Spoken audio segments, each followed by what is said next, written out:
Next, let's talk about what actually makes beauty content go viral, and not just for views, but for actual sales. Because the truth is, there are true patterns. And once you can start to recognize and understand those patterns, you can recreate them for your own beauty boss brand, whether you're filming solo or working with creators. So in today's lesson, we're diving into 3 parts. The first one being the top 5 viral beauty content formats that sell. The second part being how to film these frameworks or properly brief creators for beauty boss products. And the third part being how to use tools like the daily virals, your FYP, and TikTok shop search to find out what's trending right now. Starting with the 5 viral beauty content formats, when you scroll TikTok or Instagram, it might look like everyone's doing something different, but really they're all focusing on one of 5 core frameworks. These are the ones that consistently convert in beauty, skincare, and wellness. First up being the demo hook or a TikTok shop style video. Think up close, textured, satisfying, short and sweet. You show the product being opened, scooped, or applied in a way that feels sensory. Next up is the POV or point of view story. This format makes your viewer feel something. You're telling a story in first person, something that's relatable and emotional to your ideal audience. People see themselves in that moment, and that's what makes them stop scrolling. Next up is the before and after routine. This is all about showing real transformations. It doesn't need to be dramatic, just believable and over the course of a period of time. Something like day 1 versus day 3 using our repair cream. Show dry, dull skin first, then hydrated and glowing later. Or show under eyes before and after the eye elixir. It's proof-based and simple to execute. Next up, and probably my favorite, is the Storytime plus Product Combo. This one builds connection through honesty. Something like, last week, my chin started breaking out really badly from always being a yes person to the point of overwhelm. I needed a miracle, so I reset it with my quiet glow routine. You're combining personal storytelling with soft product integration, which is the perfect mix of vulnerability and authority. And last but certainly not least is probably the easiest, you guys have seen this 1,000 times, the aesthetic unboxing situation. This is your chance to make people want to open the product themselves. Use a clean background, soft hands, and beautiful packaging shots. Show edible sun balm being opened in golden light or even on a beach, or your whipped tallow balm next to a candle and a chunky knit blanket. These 5 frameworks are timeless. You'll see every major skincare creator rotating through some versions of them. And now that you know the 5 viral frameworks, let's talk about staying ahead of trends, because the fastest way to find winning content ideas is to study what's already working,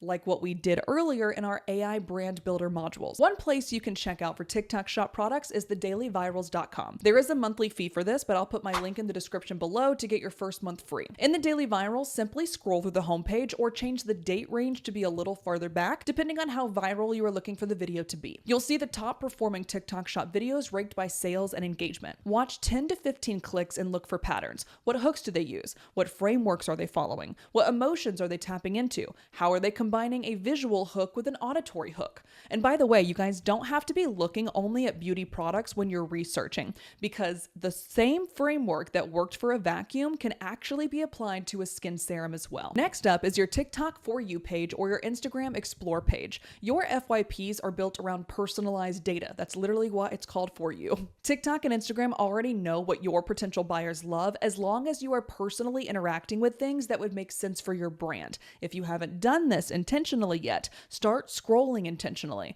Take notes on what's making you stop on each of the pieces of content on your For You feed. Was it the texture of the product, the hook the creator used, the sound, the lighting? Save what stands out, because those are going to be your trend cues going forward. Then you can use the TikTok search bar or the Instagram search bar like a market research tool. Type in keywords that fit your product like whipped tallow, sea moss skincare, skin barrier repair, non-toxic sunscreen, and then watch the top videos and notice what they have in common. The next time you scroll TikTok, stop thinking like a viewer and start thinking like a producer. Ask yourself, what about this made me watch it twice? What about this made me laugh out loud? What about this made me send it to my mom? Then recreate that feeling for your audience and your products, because beauty is emotional. And when you master the emotion behind the algorithm, your content doesn't just go viral, but it sells on autopilot. So now that you know the formats, let's talk about how to actually film them, or how to brief your creators if you're sending out PR packages and UGC kits. If you guys decide to film solo, you don't need fancy gear. You just literally need your iPhone and a bright window. But let's go through the couple of things you're going to want to know.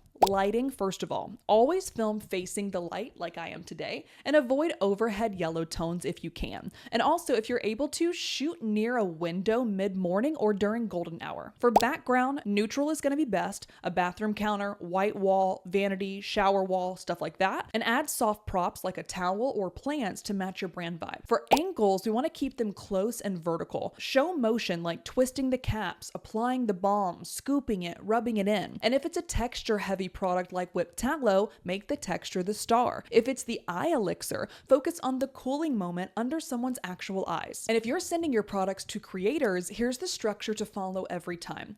Number one, we want to start with the emotion. You want to decide what feeling this product creates and how you want the emotion to be conveyed through video. Then move on to the hook, which is the first 3 to 5 seconds of any video, carousel, or caption. The hook is the most important part of your entire video because it determines whether or not someone decides to view the rest of it or scroll on past. So give them a scroll stopping opening line. Here are some plug and play options that I've seen work well in this space. I didn't know you could eat sunscreen. This little guy replaced every lotion I had in my medicine cabinet. This fixed my skin barrier in 72 hours. I got 5 hours of sleep, but my eyes don't show it. Then you want to focus on the product benefits, but keeping them simple. Saying things like, it melts into your skin and locks in moisture all day. It's made with manuka honey and sea moss, 2 highly viral ingredients right now. Next up is the visual direction. How do you want your creators to film? What should the colors or vibes be to stay consistent with your brand's overall goals? How do you want them to dress? Consider these things before letting them just run with it, trust me. And last up, consider what you want the CTA to be. It should feel like a friendly share, not a hard sell. Something like, you need to try this next. Your skin will thank you. Scarcity is another thing to think about that is super important to use, but it works best when it signals popularity, not gatekeeping. So use these 3 plays whether you're filming yourself or giving to creators. Number 1 being excess demand cues. Something like, our restock flew off the shelves in 12 hours, so join the waitlist for Friday. The next one is going to be variety scarcity. Something like limited variants, not the whole product. An example could be whipped tallow vanilla bean for 30 days. And the last one being seasonal drops, tying these products to moments like summer skin edit, back to school calm kit, holiday glow trio. This turns what could have been FOMO into belonging because you're owning the drop and that becomes a badge inside your community. Just think about Comfort, for example. Every time Comfort has a new edit or a new drop, people go absolutely freaking crazy. I know because I'm one of them. And it's because they make us a part of the launch sequence. They make us feel like we're the ones that actually generated the idea for the product in the first place. And they take our feedback and apply it to the next product so it's even softer, it's even more buttery smooth, and it gets rid of the things that we didn't like about it. Also, when you're going through your content plan, always make sure you're focusing on the right metrics when deciding your next strategy.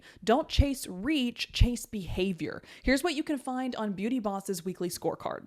A save rate. How many times did someone actually save this post? How many UGC pieces were posted and reposted by our team? How many people added themselves to our waitlist? What were the click-through rates to the website from our content? What was the return buyer percentage on our new drops? And finally, comment rate and comment quality, and making sure that you're using those comments to make new products, create new content, etc. On both TikTok and Instagram, you can now reply to comments with videos, which is the easiest content you'll ever make, answering someone's questions with a direct-to-camera additional unplanned video. Optimize for the metrics that show intent, like saves and waitlist, over views. That's the power of using strategy combined with authenticity. Now go make something beautiful and let the algorithm do the rest.